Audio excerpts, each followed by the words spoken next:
தூத்துக்குடியில் வெளுத்து வாங்கிய கனமழையால் காவல் நிலையத்திற்குள் தண்ணீர் புகுந்தது. அந்த காட்சிகளை தற்போது பார்க்கலாம்.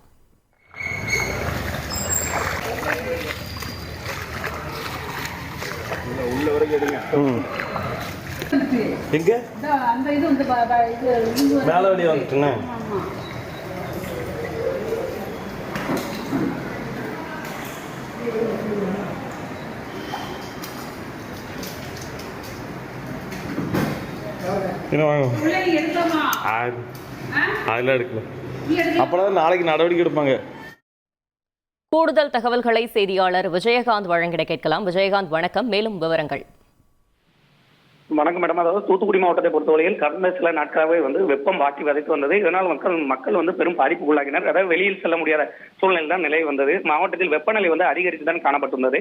இந்த நிலையில் கடந்த நேற்று இரவு 2 மணி அளவில் பெய்த கனமழை காரணமாக என்னோட பிசினஸுக்கு ஜிஎஸ்டி நோட்டீஸ் வந்திருக்கு பாரு.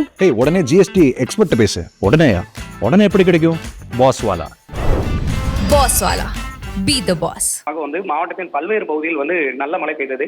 இதன் காரணமாக தாழ்வான பகுதிகள் பல்வேறு இடங்களில் மழைநீர் சூழ்ந்து காணப்பட்டது. குறிப்பாக மாநகர பகுதியை பொறுத்தவரையில் தாழ்வான பகுதிகளான அந்த பழைய மாநகராட்சி, தாளமுத்து நகர் போன்ற பகுதியில் மழைநீர் நேற்று இரவு பெய்த கனமழை காரணமாக பல்வேறு பகுதிகளில் அந்த மழைநீரான தேங்கி காணப்பட்டது. குறிப்பாக தென்பாகம் காவல் நிலையம் மற்றும் அந்த அரசு மருத்துவமனை போன்ற பகுதியில் மழைநீர் குளம் போல் தேங்கி காட்சியளித்ததால் அந்த தென்பாகம் காவல் நிலையத்தில் வரக்கூடிய அந்த காவலர்களாகட்டும் மற்ற அந்த புகார் அளிக்கக்கூட ஒரு புகார்தாரர்களாகட்டும் மிகவும் சிரமத்துக்குள்ளாகினர். மேலும் இதே போல அரசு மருத்துவக் கல்லூரி மருத்துவமனையிலும் பல்வேறு, அதாவது அந்த தாழ்வான பகுதி என்பதால் அங்கு மழைநீர் குளம் போல் தேங்கியது. இதனால் அங்கு வரக்கூடிய நோயாளிகள் மிகவும் பாதிப்படைந்தனர்.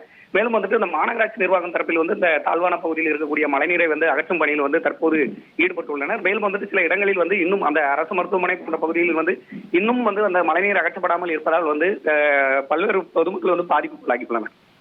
தகவல்களுக்கு நன்றி விஜயகாந்த்.